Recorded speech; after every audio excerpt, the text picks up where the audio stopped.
ভারতীয় ভূখণ্ড থেকে দুই কৃষককে অপহরণ করে বাংলাদেশের সীমান্ত রক্ষা বাহিনী এবং গঙ্গারামপুর থানার মল্লিকপুর বিওপির অনন্তপুর এলাকা থেকে মুখ হাত পা বেঁধে দুই কৃষককে তুলে নিয়ে যাওয়া হয়। ভারতীয় দুই কৃষকের নাম ফিলিপ সোরেন ও অবিনাশ টুডু। মাঠের কাজ সেরে বিশ্রাম নিচ্ছিলেন তারা। ওই সময় তাদের মুখ হাত পা বেঁধে তুলে নিয়ে যায় বিজেপি। শুক্রবার রাত পর্যন্ত চলে দুই দেশের মধ্যে ফ্ল্যাগ মিটিং। প্রথমে অবৈধভাবে ভারতে আসা দুই বাংলাদেশিকে বিজেপির হাতে তুলে দেওয়া হয়। এরপর দুই ভারতীয় কৃষককে ছেড়ে দিতে বাধ্য হয় বিজেপি।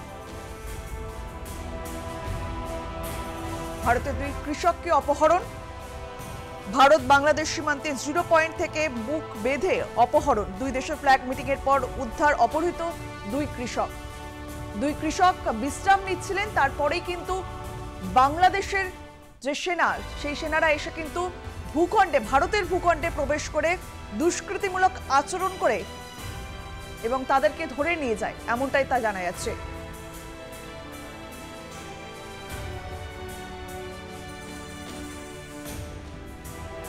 ভারতীয় দুই কৃষককে অপহরণ, মাঠের কাজ করার সময় ঘটে এই ঘটনা।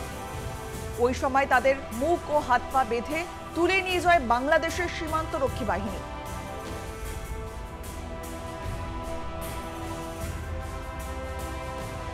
বাংলাদেশের সীমান্তরক্ষী বাহিনীর দুষ্কৃতিমূলক আচরণ, তাদের কি এরকম আচরণ শোভা পায় তা নিয়ে কিন্তু উঠছে প্রশ্ন।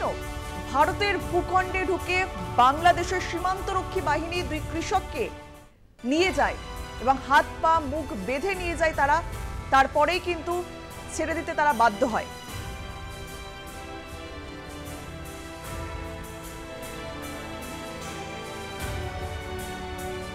দক্ষিণ দিনাজপুরের গঙ্গারামপুরে অপহৃত দুই কৃষক। ভারত বাংলাদেশ সীমান্তে 0 পয়েন্ট থেকে মুখ বেঁধে অপহরণ। এ বিষয়ে আমরা কথা বলবো। আমাদের সঙ্গে টেলিফোনে রয়েছেন কর্নেল সৌমিত্র রায়। সৌমিত্রবাবু, ভারতের ভূখণ্ডে প্রবেশ করে বাংলাদেশের সীমান্তরক্ষী বাহিনী ভারতের দুই কৃষককে অপহরণ করে নিয়ে যায়, এরকম দুষ্কৃতিমূলক আচরণ তাদের কি শোভা পায়? এটা নিয়ে কিন্তু প্রশ্ন উঠছে। হ্যাঁ, এটা অত্যন্ত একটা গুরুত্বপূর্ণ ঘটনা। তার কারণ একটা ইন্ডিকেশন যে আমাদের বাংলাদেশের সঙ্গে আমাদের যে সীমান্ত, সেটা সুরক্ষা এখনো পর্যন্ত বিএসএফ ঠিক মতো করতে পারছে না বা পারেনি। তা না হলে কি করে রাত্রবেলায় বিজিডি মানে বাংলাদেশ বর্ডার গার্ডদের বা দুষ্কৃতীরা ওদের ড্রেস পরে আমাদের ভারতবর্ষের মধ্যে ঢুকে এই দুজন ফিলিপ সোরেন আর অবিনাশ টুডুকে কিডন্যাপ করে নিয়ে গেল। কিডন্যাপ করাই মানে মুখ চোখ বেঁধে নিয়ে যাওয়া, মানে কিডন্যাপ করে নিয়ে যাওয়া। তাহলে বিএসএফ কি করছিল?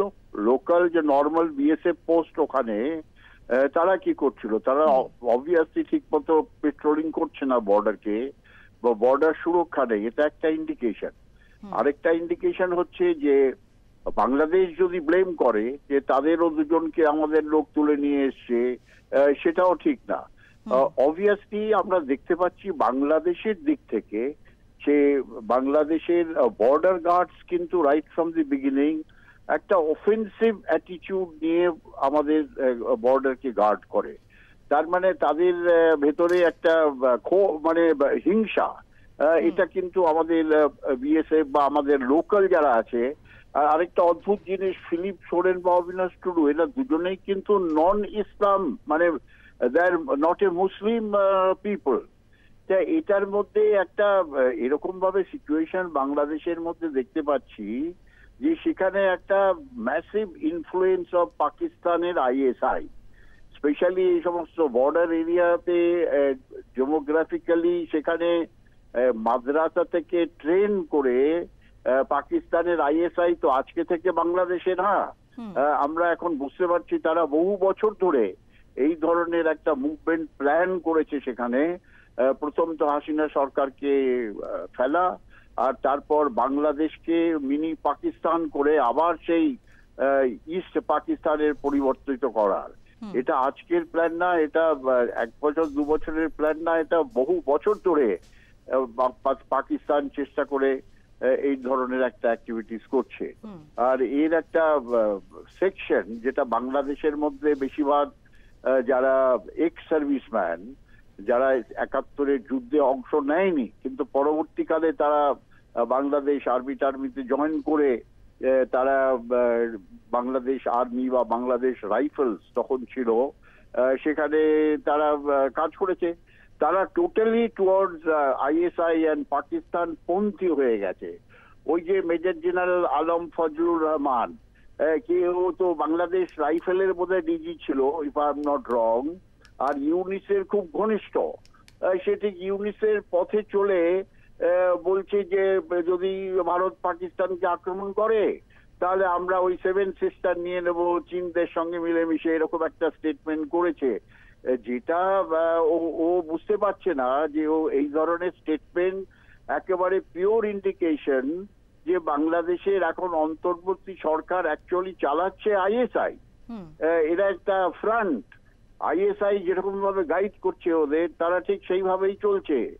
আর এই সমস্ত এই বাংলাদেশ রাইফেল বা বাংলাদেশ বর্ডার গার্ড যেটা আমরা বলি, তাদের মধ্যে একটা ইনডক্ট্রিনেশন করা হয়েছে যে ভারতবর্ষ বা বাংলাদেশের যে আমাদের যে স্টেট গুলো আছে, যেরকম পশ্চিমবাংলা, আসাম, ত্রিপুরা, এই সমস্ত, একটু মিজোরাম, এই সমস্ত স্টেট গুলোর মধ্যে যে ডেমোগ্রাফিক চেঞ্জ হয়েছে বর্ডারের সঙ্গে সঙ্গে, সেটাকে আমাদের রিভার্স করতে হবে। এটা অত্যন্ত গুরুত্বপূর্ণ ব্যাপার। আমার মনে হয় একটা প্রিএম্প্ট নিয়ে ওরা যে 5-10 কিলোমিটার আমাদের বর্ডারের মধ্যে এসে ডেমোগ্রাফিক চেঞ্জ করেছে, ওটা আমাদের রিভার্স করতে হবে। ওটা আমাদের 5-10 কিলোমিটার বাংলাদেশ বর্ডারের মধ্যে ঢুকে গিয়ে ওখানকার ডেমোগ্রাফি চেঞ্জ করতে হবে। বা ভারতবর্ষের সঙ্গে ভারত এই ধরনের স্টেটমেন্ট, এটা একটা উত্তেজনা সৃষ্টি শুধু করে না, এটা ভারত বিরোধী একটা চরম একটা উদাহরণ। আর একটা এক্সাম্পল দিচ্ছে কি তারা টুয়ার্ডস পাকিস্তান। তারা বুঝতে পারছে না যে ফিজিক্যালি, জিওগ্রাফিক্যালি তারা কোনোভাবেই পাকিস্তানের সঙ্গে লিঙ্ক করে শান্তিতে থাকতে পারবে না। তা এই যে ব্যাপারটা, বিএসএফ কে আমার মনে হয় ঢালা করে সাজাতে হবে। বিএসএফ এরও যে অ্যাক্টিভিটি সেখানে not up to the mark, আমি বলতে বাধ্য হচ্ছি। যদিও বিএসএফ একটা ভালো ট্রেন্ড ফোর্স, কিন্তু কেন বিএসএফ থাকতে এই ধরনের কিডন্যাপিং হবে? সে ওদের থেকে আমাদের হোক, আমাদের থেকে ওদের হোক, তার মানে border is insecure, border is not guarded properly.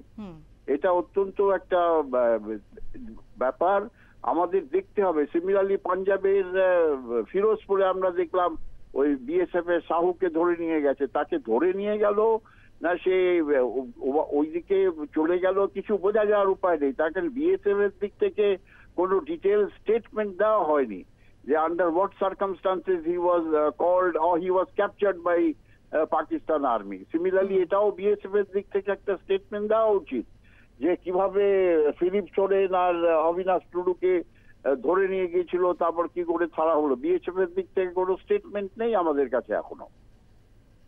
একদমই তাই। সীমান্তের সুরক্ষা নিয়েও কিন্তু একেবারে প্রশ্ন উঠছে। অনেক ধন্যবাদ আপনাকে আমাদের সঙ্গে কথা বলার জন্য। আমরা কথা বললাম প্রাক্তন সেনাকর্তা কর্নেল সৌমিত্র রায়ের সঙ্গে। সীমান্তে ভারতীয় 2 কৃষককে অপহরণ, বাংলাদেশের সীমান্তরক্ষী বাহিনী নিয়ে যায় হাত পা মুখ বেঁধে, এমনটাই তা জানা যাচ্ছে। কিন্তু অবশেষে সেই 2 কৃষককে ছেড়ে দেওয়া হয়। গভীর রাত পর্যন্ত 2 দেশের মধ্যে ফ্ল্যাগ মিটিং হয়, তারপরে কিন্তু ছাড়া হয় 2 কৃষক।